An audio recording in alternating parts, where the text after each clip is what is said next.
and welcome to our show, Punished for Protecting. I'm your host, Francesca Amato Banfield, and the founder of the National Coalition for Family Court and CPS Reform. Tonight I have a very special guest and my co-advocate, Rosie Caruso.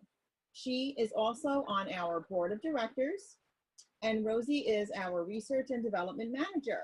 So tonight I'd like to welcome Rosie Caruso. Hi, Rosie. Thank you for having me. Thank you very much for having me on your program.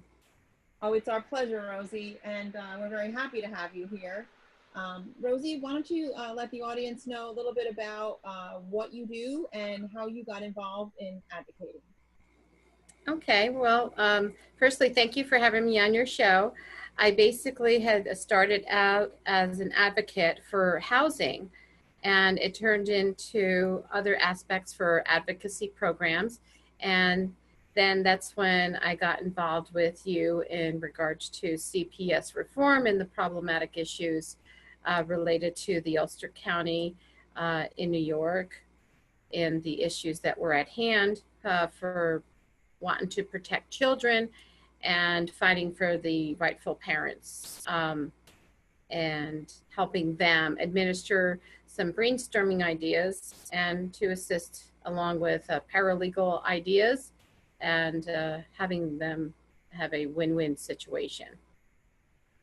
And I know that, from working with you for the past several years, we've done a lot of work together. We did the first Rally for Reform together in front of the court. We've worked extensively together with Assemblyman Frank Spartatos and the team, working on various laws to protect children. Working with you and seeing what we've put into it and the time and effort and the research regarding the abuse to children and the abuse to good fit parents. What do you feel some of your main concerns are in regards to their people in positions of power, regards to how they handle what we present to them and the risks involved? Basically, from my research and development and finding out, digging to the root of the problem, I've been finding out that there is a system in place, but it's not having the proper follow through. So the effectiveness behind CPS and the lack thereof has been part of the problem. The lack of effectiveness from the judges and the administration has been part of the issues. So there basically has been a fallout. There has been a breakdown, and that breakdown has not been administered. It's like having a bad wound on your leg and you just keep band-aiding it, but you're not getting to the root of the problem. And so I basically had seen a lot of laws that are implemented but not into effect and enforced. So basically trying to put the legislative aspects and legislators and those who are in the powers that be in the high positions of those departments to put them into accountability, enforce what needs to be done, follow through. This is a subject matter that should not be turned to the left or turned to the right. It should be right on course. It should be doing what is right for everybody in the best interest of the child. And I'm finding that there's potholes along the way. So bringing those people to accountability and using the powers that be to bring it back to enforcement. Yeah, that's one of the things that we've discussed so many times over is that, they see a chaotic family or a paternal or maternal influence that, has a drug history or a repeat domestic violence history or what have you. And, they're not a fit parent. They're not a parent that is actually going to raise or rear a child in a safe home, moral home. And you and I have both seen it repeatedly where they're continuously placing the children into the care of unsupervised or full custody, into the care of a perpetrator or repeat offender, someone on probation. You and I both have watched many, we've done a lot of court watch together. What would you have to say about some of the things you've personally witnessed and I've witnessed with you actually? Well, I have witnessed quite a bit in the court systems. So there's a lot of documentation that gets documented, but again, there you have a gap of not following through on what has been documented as to being truth. You have the police department, you have police reports, and you have testimonies from witnesses. And I myself was one of the witnesses in the abuse that was done against against your son, and I testified under oath, and as being me, a former security officer, and I was a witness and admitted into evidence. And so what we've been trying to do is to see where the gaps are and trying to enforce those. So I really like to see the change and see what we can do to bring that forward, not just for the benefit of the child, but the benefit of the family. And the long-term goal is to bring all families into the better structure of the environment for the safety of the child, health-wise, mentally, emotionally, physically, financially, even spiritually. Those avenues are should be implemented, and basically it's all fallen apart. And so taxpayers' dollars are really going into these positions. And so what are they doing? That they following through? Are they effective in their positions as DAs, as managers of the departments, from the probation department to, the legislative, all avenues. So we really have a tree and a branch of government, local, city, state, and federal. And what are we doing collectively? So basically, let's get back on track is what I've been wanting to do. Use those laws that are there and let's enforce them. Let's let them be active again. And let's get the children back to a healthy status and standing where they really should be in a good environment.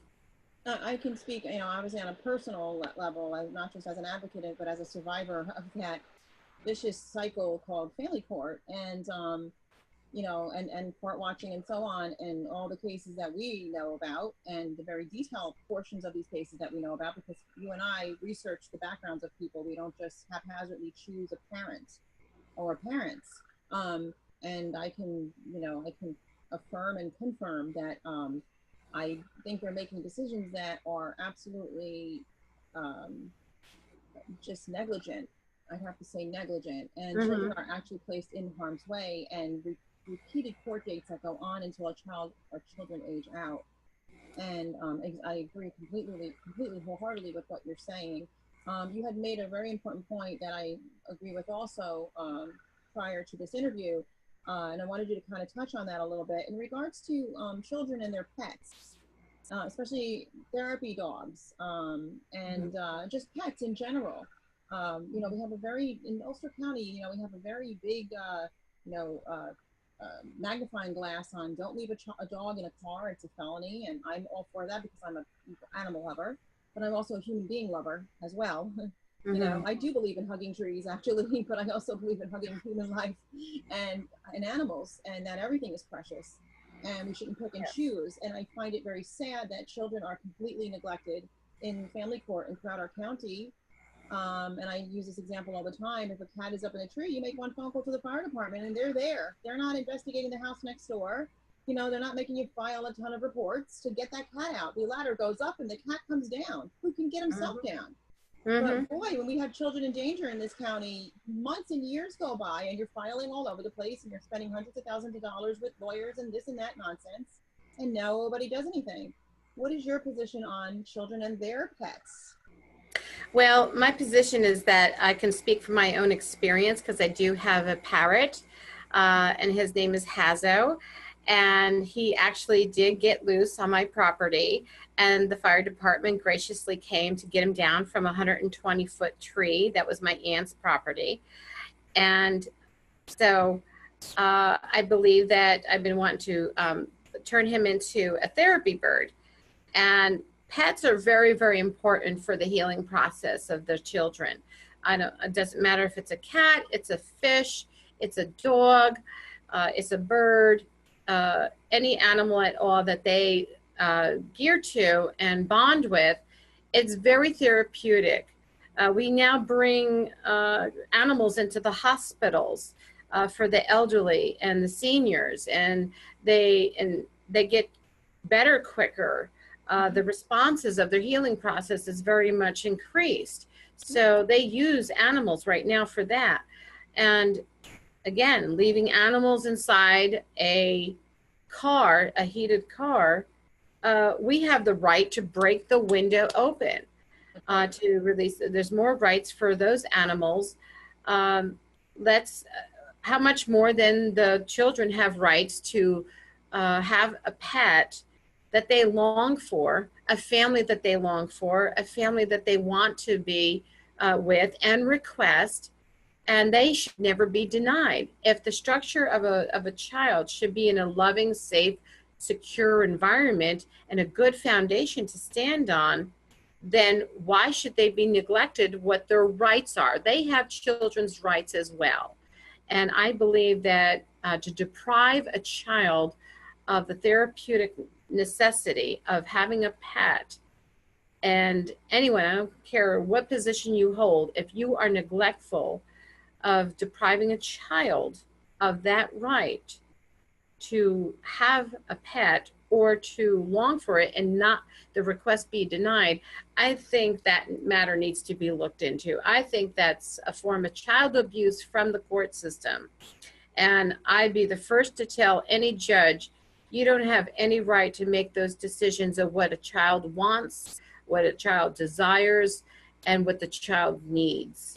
He needs the safe, loving environment, yes, okay? But if someone is drunk all the time, homeless, abusive, unstable, I'm sorry, you need to give that child back to the rightful parent so that they are in an environment of health, stability, financial blessings, and education, schoolwork. There is a structure that should be established. So I really honestly believe that children should not be denied that. And one of the reasons we're discussing that is because I personally am dealing with the fact that I have a therapy dog for my child, and he's been denied that dog since January. And the court is not even familiar with the fact that he has a therapy dog. So that's wonderful what you said. I couldn't agree with you more. And hopefully we can even get Hazo on here maybe before the end of this interview to show the viewing audience, because he is an awesome bird. Yeah, I agree with you wholeheartedly. And children are being robbed of their mothers. They're being robbed of their fathers. They're not getting safeguards from a parent that is a drug addict or an alcoholic, or not quite fit or suitable to be with them, to oversee them, because they can't even oversee themselves. Domestic violence and so on and so forth, as we've gone over repeatedly. And this is the reason we entitled this particular program Punished for Protecting, because over and over again we see an entire country with a pattern of abuse. And I don't know how judges consciously sit there and make these decisions. I don't know how any human being would ever make these decisions, but the truth is, and the truth be told and be exposed, that children are being placed unsupervised with people who cannot healthily raise them, and or completely left in the sole care of someone with this type of background. And at the same time, while this is happening simultaneously, the healthy, fit parent, the stable, drug-free, domestic violence-free, non-criminal parent is being supervised to see the child at all and paying for it financially. What are your thoughts as an advocate and someone who cares for not just children, but also you're an advocate for elderly? What are your thoughts about this flipped process, this completely opposite of what normal would be process? I believe that the process is there. The structure is there, but it's the decision-making process of the judge and his own personal views that are being made through those processes. And you could have a judge that does right, and you could have a judge that does wrong. And what's making his decision go left and what's making his decision go right. So in the cases that I've seen a lot of left turn judges do the wrongful comments and the wrongful judgments that are not in the best interest of the child. They actually bring to the point where it's a detriment. The kid cries, the kid longs for something. And so what are they doing? I think it's the judgeship that in the decision-making process, that the judge, based on evidence, is ignoring the evidence that is clear and concise. It's presented, it's right there, and they're just ignoring it, and they're making their own personal views and putting their own personal views within the structure of that courtroom, and they're ignoring the child. It's almost like it's courtroom corruption, it's like court mafia, but it's also, to me, it's a form of child human trafficking within the court system. And I must say, we now need to put it to an end. It's been exposed, it's there, and no heads need to be turned away anymore. And we need to expose it for what it is, and to make sure that the children are being in a safe, secure, healthy, productive environment. Those children are for the tomorrows, and you don't know who you're raising. He could be the next DA. He could be the next president. He could be the next doctor. He could be the next lawyer. He could be the next whoever that he wants to be, a school teacher. And what are we doing to enhance that child, to be mentor, to be educational towards him and lead and guide? So I really believe that the decision-making process with the judges starts there. And if he ignores all the evidence that has been portrayed to him, then he needs to have himself be removed from position, go for psychological review, or retrained. I'm just to the point where it should be a no-nonsense aspect. So I really agree more. I want to see, and I've been saying this, I want to see mental health evaluations on these judges that are done randomly. I want it to be selected by the people, so they can't select their own doctors and start a whole new, corrupt issue there. And I want to see drug testing, mandated drug testing on these judges, because I cannot understand for the life of me how any judge would make the decisions that they make, especially repeatedly. And also, when you talk about evidence, majority, I know you've been actually doing a lot of court watch in California now, so you haven't been here where now I've been more in New York, but it's getting worse. I mean, it's actually getting worse here instead of better. After deaths of children, you thought that they'd up their game and start doing the right thing, and they're not. It's actually getting worse. And they don't even allow evidence into the court. So they can't make a proper decision on a case without evidence. It's very simple. If you leave a simple ingredient out of, let's say, brownies, you're not going to have a brownie at the end. It may look like a brownie, but you're not going to have a brownie. So they're leaving out very important parts of evidence. And in doing so, it changes the whole structure of what's really happening. So people hear these stories, well, so-and-so had this happen and that happened and this happened and that happened. And meanwhile, at the end of the day, when you actually put those puzzle pieces together, the picture looks a lot different, doesn't it? And yes, so, it does. so-and-so really did this and lost their child because of this. And you find out when the picture's together and you actually get a not he said, she said nonsense or whatever flip through, Facebook, you're actually getting the actual, wow, this is what really happened, and this is why this mother did this, and this is why this father did this. It changes the whole thing. So in our courts, we have courts of law that it's supposed to be evidence-based, and we don't have the evidence brought in, and we're risking the lives of countless children right here in our own county and counties and United States of America. It's very upsetting, very upsetting. But we're going to continue to pray, because the majority of people that I interview are praying people, which is an awesome thing. And we're going to continue to take back our country, because, and I've said this and I'll say it again, without our children, we will not have a country. We will not have a country. They are the generation, and then the following generation, and that's it after that. There's nothing left without our kids. And if they're in the wrong home and they're being raised in abuse, okay, and also the statistics and the social science research you know, Saunders and ACEs, which we're going to have a couple experts on to really go into detail about that. But they are being so harmed and traumatized, and so much damage, that's irreparable damage, is being done to our children because the judge is making these disgusting decisions. And that it's literally ruining families completely and ruining children's lives. And I don't even want to get into how bad it really is, but I do know. We're not going to have a country at all. We're not going to have a leg to stand on in our country if we don't start doing the right thing. So I appreciate advocates like yourself, um, to just continue to pound the pavement and to get the word out and to keep an eye on. And that's something else too. You've been implementing, just like a watchdog group. Did you want to talk a little bit about that? And then if you tell a little bit about the Rosie resource that you're working on. Yes, we wanted to implement a watchdog committee so that it creates an 800 toll-free number where people can call in, and there's a team of people that will be able to assist and help.